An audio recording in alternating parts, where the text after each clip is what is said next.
Elecciones libres, globalización desde arriba, globalización desde abajo. Nosotros, cuando hablamos de globalización, no estamos hablando de un fenómeno diferente, no estamos hablando de un fenómeno que sea otra cosa que capitalismo. Porque va a ser todo un conglomerado de políticas que se van a aplicar con un sentido muy concreto. El de ser capaces de absorber cual aspiradora todos los excedentes que se puedan producir en el seno de las distintas sociedades. Esa estrategia neoliberal va a ser una estrategia global. Globalización, ¿qué sociedad nos impone desde arriba? Con base a los informes del PNUD, para 1998, el coste de la escolarización primaria del 25% de niñas y niños que actualmente carecen de ellas es de $6.000 millones anuales. El gasto anual en cosméticos solo en Estados Unidos es de $8.000 millones. El coste de dar salud reproductiva a todas las mujeres del mundo que actualmente carecen de ella es de unos $12.000 millones anuales. Y el gasto en perfumes en Estados Unidos y Europa es de $12.000 millones. El coste de agua potable y saneamiento a toda la población mundial que actualmente carece de ella es de unos $9.000 millones, y el gasto anual en helados en Europa es de $11.000 millones anuales. El coste de la erradicación de la pobreza es aproximadamente de $80.000 millones, que equivale al 10% del gasto militar mundial. La erradicación de la pobreza equivale al 10% del gasto militar mundial. Naciones Unidas aceptó a datos de 1996 que el 70% del PIB mundial era controlado por 350 grupos financieros.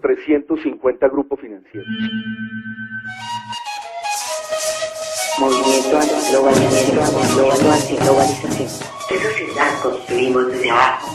El movimiento propone un control y una injerencia políticas sobre las decisiones económicas, políticas y militares que están afectando a los habitantes del planeta. Hay una propuesta que va más allá de las resistencias y que algunos catalogan como la creación de una democracia mundial, o por lo menos la creación de un espacio público global. Es decir, del encuentro enriquecedor de las diferencias no jerarquizadas en un espacio común que sería el mundo, para procurar el bienestar del conjunto de la humanidad. Debemos construir un mundo donde quepan muchos mundos. Debemos construir un mundo donde quepan muchos mundos.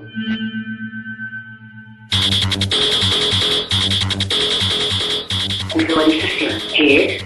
La globalización es dependencia y dominio. Esa expansión del capital se hace de una forma claramente jerarquizada. Se buscan mercados en el centro y se concentra la reducción de costes en los países periféricos. Por tanto, la globalización es concentrada, jerarquizada, regida por poderosísimas organizaciones, sobre todo financieras, privadas, que en movimiento permanente crecen acumulando mayores cuotas de poder económico. Y continuar remarcando esto, que la globalización es expansión total del capital. Una visión adecuada de este proceso de globalización supone considerarlo como expansión en todos los ámbitos de la actividad humana, globalización en profundidad. En esta lucha por el beneficio, el capital va a buscar penetrar en todos esos aspectos de la vida que hasta ahora se le habían escapado de su dominio.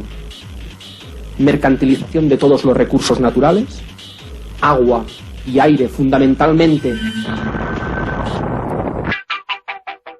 Tratemos de comprender qué es la globalización desde arriba a través de su impacto en diversos niveles de nuestra existencia como seres humanos y sociales, y no tan solo como seres económicos.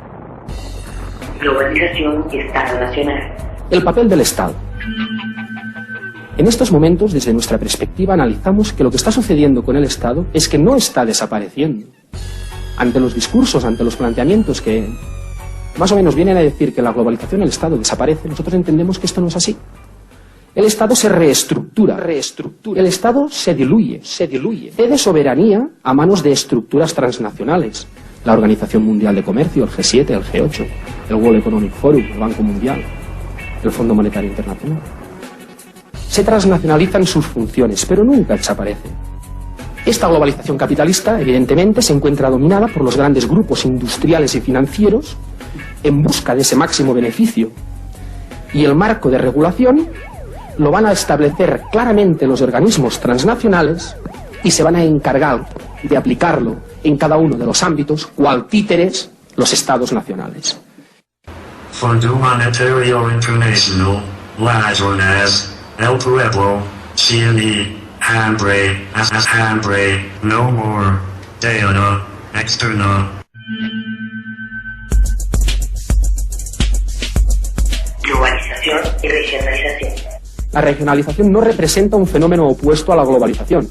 Los procesos de regionalización, ya sea en el Tratado de Libre Comercio, ya sea la Unión Europea o ya sea el megaproyecto del ALCA, para nosotros lo que representan es un mecanismo que potencia la globalización misma, siendo ambos aspectos claramente complementarios.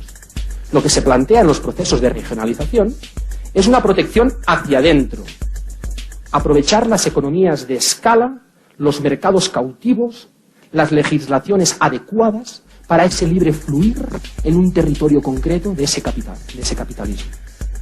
Para luego, desde ese fortalecimiento interno, poder participar en esa expansión exterior. Porque dentro de esta sociedad que ustedes mismos han analizado, corrupta, que es el capitalismo, no tenemos futuro. ¿Cómo podemos tener futuro en América si el nuevo orden internacional está siendo impuesto? Ya los estados nacionales se quedan sin soberanía, las constituciones no son más que papeles y los gobernantes no son más que títeres o gerentes del Fondo Monetario y de la primera potencia del mundo. ¿Cuáles son las futuras leyes? ¿Cuáles son las futuras constituciones en el mundo? Las que dicte la Organización Mundial del Comercio, las que se están dictando a través del Tratado de Libre Comercio de Norteamérica, las que se están dictando en el Plan Puebla-Panamá para llevarse Centroamérica y las que se están dictando a través del ALCA en América del Sur. Entonces ya nos están preparando, ya nos están dando reformas y esas reformas están adecuadas al nuevo orden internacional. Globalización y cultura. La cultura de la globalización. Lo que llamamos cultura occidental se reparte rápidamente alrededor del mundo. Películas, comida, literatura, música, lo que se nombre. Occidente controla los medios, como agencias de noticias, televisión, radio, periódicos, que son utilizados para distribuir muchas de estas formas de cultura. Por tanto, todo nuestro tiempo de vida se convierte en tiempo del capital, en el marco de sociedades mercancía, totalmente subsumidas en ese proceso de generación de ganancia para el capitalismo.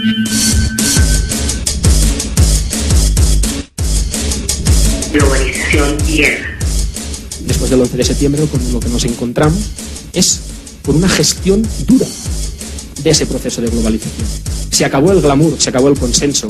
Los intereses del capital transnacionalizado pasan a organizarse a través de las políticas militarizadas.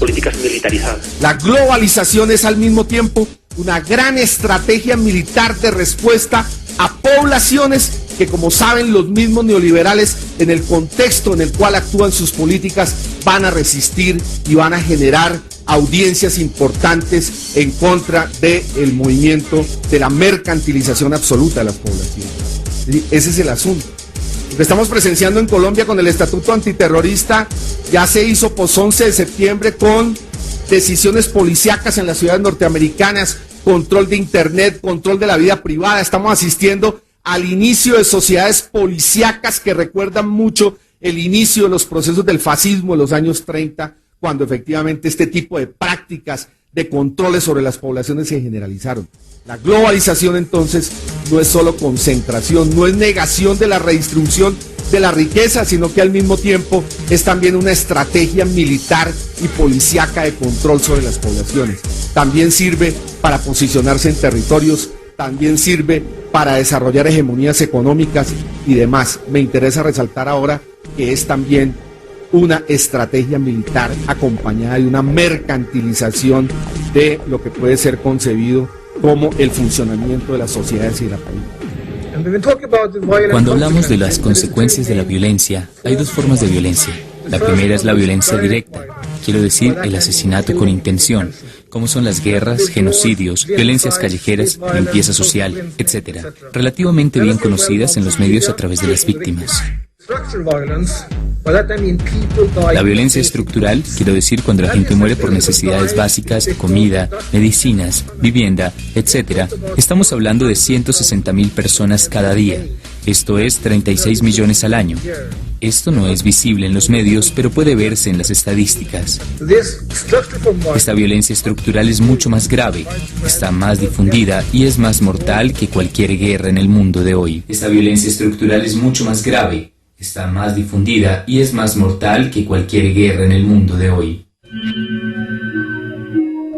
En conclusión, con la globalización desde arriba, desaparecen los seguros sociales y comienzan los seguros privados. Desaparece la salud pública para convertirse en un sucio y lucrativo negocio. Desaparece la educación y no nos explicamos qué es lo que nos está pasando.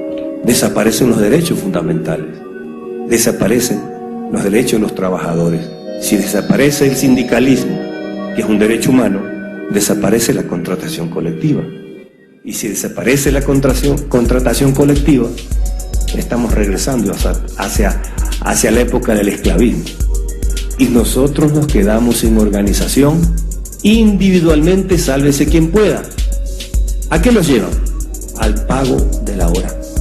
Se fijan la hora y trabajaremos las 24 horas y no nos alcanzará el sueldo. Seremos máquinas hasta que nos exploten los pulmones, hasta que nuestra familia se desespere, hasta que nos olvidemos de nuestra cultura, de nuestra nacionalidad y andemos deambulando en busca de trabajo. Ese es el nuevo orden internacional, compañeros.